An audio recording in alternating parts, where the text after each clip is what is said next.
Friends, ये मेरी video जो है वो लूप के ऊपर है, जो पाइथन के अंदर लूपिंग का कॉन्सेप्ट है उससे रिलेटेड है ये वीडियो। तो सबसे पहले बात करते हैं कि लूप है क्या। किसी भी काम को बार बार रिपीट करना, कोई ऐसी स्टेटमेंट जो बार बार करनी हो, बार बार यूज़ करना हो, तो उसके लिए हम लूप का यूज़ करते हैं। What is a loop?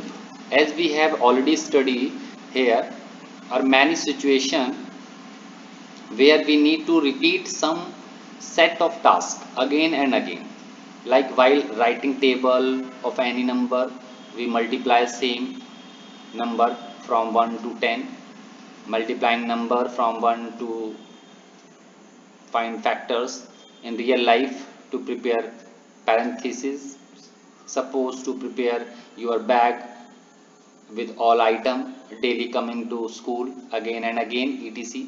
For example of real life, तो कोई भी ऐसा काम जो बार बार डेली करते हो आप कंटिन्यूटी में, उसी को कहते हैं लूप। पाइथन के अंदर लूप दो तरीके से हैं। सबसे पहला लूप है उसका नाम है कंडीशनल लूप, जिसे बोलते हैं व्हाइल लूप। एक दूसरा नाम है उसका नाम है कंटिन्यूइंग लूप, उसे बोलते हैं फॉर लूप। लूप स्टार्ट करने से पहले हम सबको पढ़ना पड़ेगा रेंज फंक्शन। रेंज क्या होता है? ये फॉर लूप के साथ वर्क करता है। रेंज से हमें क्या मिलता है? रेंज एक फंक्शन है जिसमें हमें एक नंबर पास आउट करना होता है, जिसमें एक स्टार्टिंग लिमिट होती है एक और एंड लिमिट होती है। इसे लोअर लिमिट और अपर लिमिट भी बोल सकते हैं, जिसके थ्रू ये हमें एक बंच ऑफ नंबर्स देता है, एक रेंज प्रोवाइड करता है, बिटवीन लाइक ए बिटवीन काम करता है ये।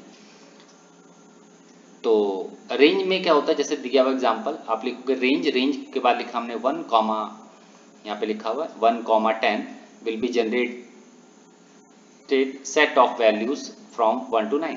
अगर मैंने लिखा है रेंज 1 कॉमा 10, इसका मतलब है 1 to 9 ये जनरेट करेगा, एक सीक्वेंस क्रिएट करेगा जो कि हमें मिल सकता है रेंज फंक्शन के थ्रू। ऐसी रेंज में लिखा हुआ है 0 कॉमा 7, तो ये जनरेट करेगा 0 to 6, एक स्टेप कम करता है। डिफॉल्ट बाय डिफॉल्ट ये 1 एक एक का इंक्रीमेंट करता रहता है। जैसे हमने लिखा है यहाँ पर 1 कॉमा 10, इट मीन्स कि हमारे जो एक सीक्वेंस में नंबर जो मिलेंगे 1 to 9 मिलेंगे। ठीक है, नेक्स्ट आगे बढ़ते हैं। रेंज फंक्शन के अंदर कुछ और भी चेंजमेंट है। इसके अंदर आप अपने अकॉर्डिंग स्टेप को बदल सकते हो, जंप की पोजीशन चेंज कर सकते हो। जैसे हमने यहाँ पे चलाया 1 कॉमा 10 कॉमा 2, इसका मतलब है 1 से लेकर 10 तक हमें सीक्वेंस मिलेंगे 9 तक, लेकिन 2 के जंप में। 2 के जंप का मतलब है यहाँ पे स्टेप जो है स्किप कर जाएगा, मतलब अपने आप जनरेट करेगा, 2 का जंप करेगा। जैसे यहाँ पे लिखा हो फर्स्ट टाइम हमको वैल्यू मिलेगी 1, फिर कॉमा 3 कॉमा 5 कॉमा 7 कॉमा 9, मतलब ये 9 तक चलेगा लूप। 9 तक नंबर 9 तक चलेगा, लेकिन ये नंबर ऑफ टाइम्स के कम हो गए। क्यों? क्योंकि 2 का जंप है, हमें मिलेगा 1 फिर 3 फिर 5 7 9। अगर हम 2 का जंप करते हैं तो स्टेप ऑटोमेटिकली जनरेट हो जाता है सीक्वेंस। अब जैसे हमने यहाँ लिखा है पे, जैसे अगर कभी हमको रिवर्स ऑर्डर में करना हो तो हम लिखेंगे स्टार्टिंग पॉइंट को हम लिखेंगे 10 और एंड पॉइंट को लिखेंगे 0। तो अगर हम 10 से 0 चलाते हैं लूप को तो 10 9 8 7 6 5 4 3 2 1 तक चलेगा, क्योंकि 0 लिखा है, 0 से एक कम 1, तो एक स्टेप कम चलता है रेंज फंक्शन। जैसे यहाँ पे दिया हुआ है, अगर हमने डायरेक्ट रेंज के अंदर लिख दिया 10, तो बाय डिफॉल्ट ये 0 से स्टार्ट होता है और कब तक चलेगा? 9 तक। इस तरीके से एक सीक्वेंस क्रिएट करेगा जैसे यहाँ पे दिया हुआ है। नेक्स्ट आते हैं, इस रेंज के बाद एक ऑपरेटर यूज होता है जिसको बोलते हैं इन ऑपरेटर, मेंबरशिप ऑपरेटर है ये चेक करता है कि कोई वैल्यू क्या, किसी सीक्वेंस की वैल्यूज क्या राइट साइड में अवेलेबल है कि नहीं। जैसे हम नीचे एग्जांपल देख रहे हैं 5 इन दिस रेंज, तो यहाँ पे लिखा हुआ है 1 2 3 4 5, क्या 5 इन इसके अंदर है? तो इसका आंसर हमेशा बुलियन में आता है, ट्रू और फॉल्स में। अगर है तो ट्रू आएगा, अदरवाइज फॉल्स आएगा। 5 इन 1 2 3 4, क्या 5 इसके अंदर है? नहीं। इस बंच में है? नहीं है। नहीं है तो फॉल्स। ऐसे लिखा हुआ है ए इन एप्पल, क्या ए अल्फाबेट इस एप्पल के बंच में है? हाँ है, क्योंकि ए अल्फाबेट है, तो इसका आंसर आएगा ट्रू। नेशनल इन इंटरनेशनल, क्या नेशनल वर्ड इंटरनेशनल में है? हाँ है, क्योंकि यहाँ पे नेशनल आता है। तो इसलिए ये जो कैरेक्टर्स हैं जो बने हुए हैं बंच ऑफ कैरेक्टर, क्या इधर के राइट साइड के बंच ऑफ कैरेक्टर में है? सिर्फ ये इन ऑपरेटर के थ्रू चेक कर सकते हैं। जैसे यहाँ पे दिया हुआ है एक प्रोग्राम दिया हुआ है, उसके अंदर हमको चेक करना है कि जो हमें एक लाइन है उस लाइन के अंदर एक वर्ड को फाइंड आउट करना है, क्या वो वर्ड उस लाइन के अंदर अवेलेबल है कि नहीं। जैसे हमने सबसे पहले एक लाइन एंटर की इनपुट कमांड के थ्रू, उसके बाद एक वर्ड लिया, वर्ड के अंदर इनपुट किया एक एनी वर्ड, फिर चेक किया इफ वर्ड इन लाइन, क्या जो वर्ड हम ढूंढ रहे हैं क्या वो उस लाइन में है, अगर है तो yes word in part of this line, और नहीं है तो नॉट। इस तरीके से इन ऑपरेटर का यूज होता है। अब आते हैं बैक साइड में, हमने क्योंकि इन ऑपरेटर इसलिए पढ़ना जरूरी था क्योंकि इस फॉर लूप में सबसे ज्यादा यूज होता है इन ऑपरेटर और range operator, that is the reason हमने रेंज और इन को पढ़ा है। अब आते हैं फॉर लूप पे। फॉर लूप में सबसे पहले हमारे पास है for loop is a Python use to create a loop process item and any sequence of list. ये काम किस पे करता है for loop? For loop basically list पे, टपल पे, डिक्शनरी पे और स्ट्रिंग पे सबसे बेहतर काम करता है। इजी, राइट, क्योंकि इसमें सारी वैल्यू सीक्वेंस में होती है, कैरेक्टर सीक्वेंस में होते हैं, निकालना बहुत इजी है। It can also be use to create loop और fixed number of steps like 5 time 10 time. अगर आपको इतनी बार लूप चलाना हो, जैसे किसी कुछ नंबर्स कुछ वैल्यूज कुछ पर्टिकुलर टाइम चलाना हो, तो उसके लिए आपके पास रेंज फंक्शन बेटर चॉइस है। नेक्स्ट इज एग्जांपल क्या है इसका, तो जैसे फॉर एग्जांपल दिया हुआ लिस्ट, इसके लिए फॉर लूप विद लिस्ट। अगर हमें फॉर लूप को लिस्ट के थ्रू करना है, फॉर लूप को लिस्ट के साथ सीखना है तो कैसे होगा? हमने एक स्कूल नाम से एक लिस्ट बना दी है, उसके अंदर प्रिंसिपल, पीजीटी, टीजीटी, पीआरटी लिखा, हमने लिखा for SM in school. SM का मतलब एक वेरिएबल है जो एक एक वैल्यू लाके हमें देगा, किससे? स्कूल नाम के एक लिस्ट से निकाल के देगा, और फॉर लूप का काम होगा उतने नंबर ऑफ टाइम वैल्यू को निकलवाना। और प्रिंट के अंदर हमने लिख दिया सम एसएम, तो एसएम के थ्रू वो वैल्यू प्रिंट होती चली जाएगी। जैसे यहाँ दिया हुआ है कोड, हमने यहाँ पे टपल का यूज किया हुआ है। टपल का मतलब वैल्यूज को स्टोर कर दिया 10 20 30 40 50 60, फिर लूप चला दिया for cd in code. Code नाम से हमारे पास टपल थी, cd नाम से वेरिएबल है, इन ऑपरेटर के थ्रू चेक कर रहा है, एक एक वैल्यू इधर आएगी cd के पास और प्रिंट करता जाएगा। ये लूप का प्रोसीजर है।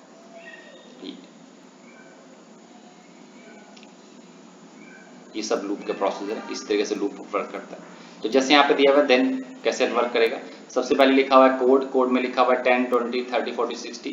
यहाँ पे लूप रन करेगा, सबसे पहली वैल्यू आएगी 10, 10 किसके पास आएगी? कोड से निकल के 10 जाएगी cd के पास, और cd को चेक करेगा क्या 10 इस कोड के जो पूरा बंच है उसके अंदर अवेलेबल है। इसका आंसर होगा ट्रू, यस। यस होते ही बॉडी में आएगा, और बॉडी में आते ही क्या होगा? एक cd को प्रिंट कर देगा, दैट्स इट। जैसे 10 फिर 20, नेक्स्ट टाइम 20 प्रिंट होगा, ऐसे चलता रहेगा बार बार, कब तक? लास्ट तक एंड ना हो जाए।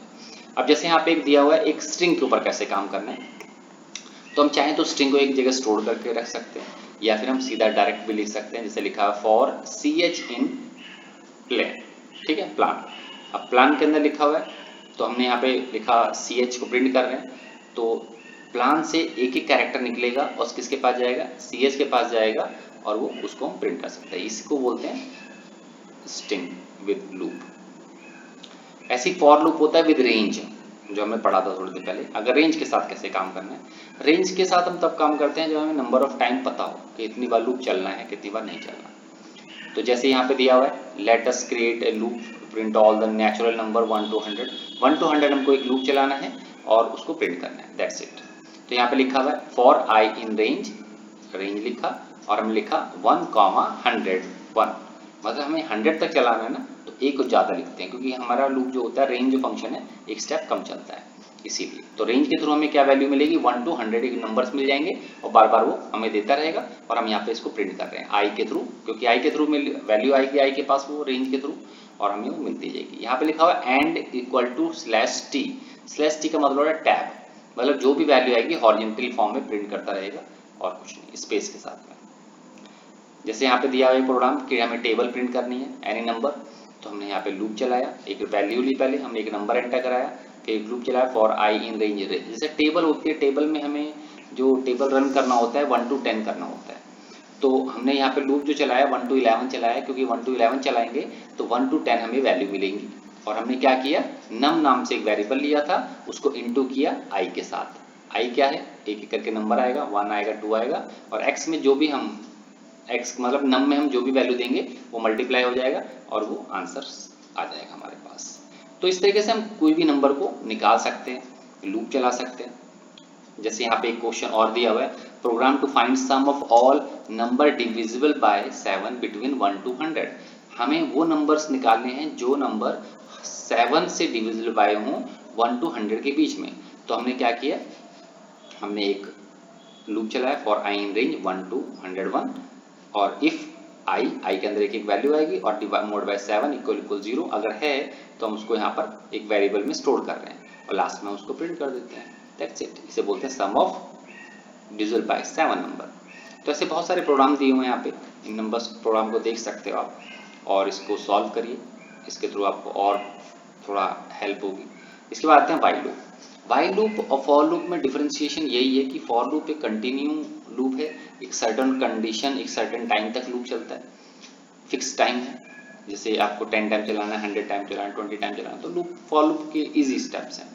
बट वाइल लूप एक कंडीशनल लूप है, जब तक कंडीशन फुलफिल ना हो जाए तब तक लूप चले। जैसे मैंने बोला फॉर लूप का एग्जांपल है, जैसे मैंने बोला 10 टाइम आपको सिटअप्स करने हैं, तो उसमें पता है हमको कि 10 टाइम करने हैं, फिक्स है नंबर ऑफ टाइम, लेकिन हमने बोल दिया जब तक धूप ना निकले तब तक आपको सिटअप करने हैं। तो धूप निकलना कंडीशन हो गई, अब पता नहीं कितने बजे धूप निकलेगी, राइट। आपको तब तक दौड़ना है जब तक पसीना ना आ जाए, स्वेटिंग ना हो।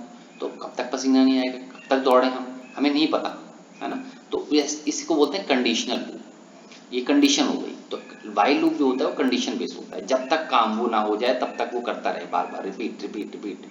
जब उस सिचुएशन में पहुंचेगा तब जाके वो सर्टन कंडीशन जब ट्रू जब तक होती रहेगी तब तक चलता रहेगा, जैसी कंडीशन फॉल्स होगी वो रुक जाएगा। तो ये वाइल लूप है।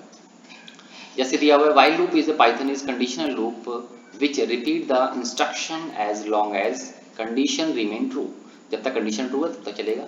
It is entry control loop, इसे एंट्री कंट्रोल लूप भी बोलते हैं क्योंकि स्टार्टिंग में चेक करता है, बिल्कुल कि लूप के अंदर जाने से पहले ही लूप को चेक कर लेता है। इसके भी कई स्टेप्स होते हैं, इनिशियलाइजेशन होता है, टेस्टिंग होती है, बॉडी लूप होता है और अपडेट स्टेटमेंट होते हैं। जैसे फॉर लूप में होता है, सेम ऐसे इसके अंदर भी होता है। इनिशियलाइजेशन का मतलब क्या होता है, जब हमें स्टार्टिंग पॉइंट जहां पर है। टेस्ट कंडीशन का मतलब जहां पे हम कंडीशन को चेक कर रहे हैं। बॉडी ऑफ लूप मतलब जहां पे हमें कोई चीज लिखनी है, और अपडेट स्टेटमेंट मतलब जो ही एक एक करके इंक्रीमेंट करेगा। जैसे यहाँ पे दिया हुआ एक छोटा सा example for loop while loop का, जैसे i = 1, हमें 1 से स्टार्ट करना है, क्योंकि देखो लूप कोई भी हो, चाहे फॉर लूप हो चाहे वाइल लूप हो, आपको एक इनिशियल पॉइंट तो होगा ही होगा। क्योंकि हमने क्या सीखा था, लूप का काम होता है बार बार किसी काम को करना, जैसे स्टेज पर चढ़ना। तो स्टेज पर चढ़ते हो तो स्टार्टिंग में पॉइंट होता है, एक एंड पॉइंट होता है, ठीक। तो ऐसे यहाँ पर भी दिया स्टार्टिंग पॉइंट एक होगा ही होगा, कहीं ना कहीं इनिशियल कहाँ से करोगे आप। तो मैंने इनिशियल के लिए एक वेरिएबल लिया हुआ i = 1, ये इनिशियल पॉइंट है। मैं चाहता हूँ i जब तक छोटा है 10 से, जब तक i की वैल्यू 10 से छोटी है तब तक लूप चलता रहे और इक्वल ना हो जाए, ठीक है। और i को मैं प्रिंट कर रहा हूँ और i ++ 1 कर रहा हूँ, मतलब i के अंदर एक एक इंक्रीमेंट करता रहूंगा। तो इससे क्या होगा, i की वैल्यू बार बार चेंज होगी और जाकर चेंजमेंट करती रहेगी और ये लूप चलता रहेगा। कितनी टाइम चलेगा, 10 टाइम। देखो जैसे फर्स्ट टाइम i की वैल्यू 1 है, यहाँ पर आएगा क्या 1, i रिप्रेजेंट कर रहा है 1 को, तो क्या 1 क्या छोटा और इक्वल है 10 से, तो इक्वल तो नहीं है लेकिन छोटा है। तो कंडीशन क्या होगी, ट्रू। ट्रू होते ही प्रिंट पे आएगा, प्रिंट में i को प्रिंट कर देगा। i के अंदर क्या है 1 प्रिंट हो जाएगा। नीचे आएगा i = i+1, इस लाइन का मतलब है, तो i के अंदर एक और 1 प्लस हो जाएगा, तो i की वैल्यू हो जाएगी 2। 2 होते ऊपर जाएगा, फिर चेक करेगा क्या 2 छोटा है 10 से, हाँ छोटा है लेकिन इक्वल नहीं है, कंडीशन ट्रू है। नीचे आएगा फिर प्रिंट करेगा 2, फिर 3 4 5 6 7 8 9 10, और जैसे ही आएगा 11 करते ही कंडीशन क्या हो जाएगी, फॉल्स। क्यों, क्या 11 छोटा है, नहीं 11 छोटा होता ही नहीं, 11 तो बड़ा है, तो कंडीशन इज फॉल्स। ऐसे लूप ही वाइल चलता है। जैसे दिया हुआ initialization, test condition, body loop और अपडेट, ये सब इसके पार्ट्स हैं। जैसे i आया, फिर इसके पास आएगा i जब तक छोटा है 10, ये कंडीशन ट्रू हो गई। और इसके बाद आएगा प्रिंट कर देगा 1 करने के बाद इंक्रीमेंट हुआ, i की वैल्यू 2 हो गई। फिर ऊपर जाएगा, फिर i क्या छोटा है, कंडीशन ट्रू हो गई। फिर नीचे आएगा, फिर प्रिंट करेगा, फिर आएगा i की वैल्यू 3 हो गई। फिर जाएगा ऊपर, i क्या छोटा है 10 से, यस। फिर नीचे आएगा, प्रिंट करेगा, फिर इंक्रीमेंट हुआ। ये बार बार करता जाएगा, कब तक, जब तक ये 10 ना हो जाए, ये करता जाएगा। 9 आ गया, 9 तक प्रिंट कर देगा, 9 भी प्रिंट हुआ, कंडीशन ट्रू हुई। नीचे आएगा, यहाँ पर आएगा 10 प्रिंट करेगा, 10 के पास पहुंचा, क्या 10 इक्वल है, कंडीशन ट्रू है, 10 प्रिंट हुआ। नेक्स्ट टाइम आएगा 11 होते ही कंडीशन क्या हुई, फॉल्स। क्यों, क्या 11 छोटा है, condition is false. Condition false होते ही लूप से बाहर, दैट्स इट, ये कंडीशन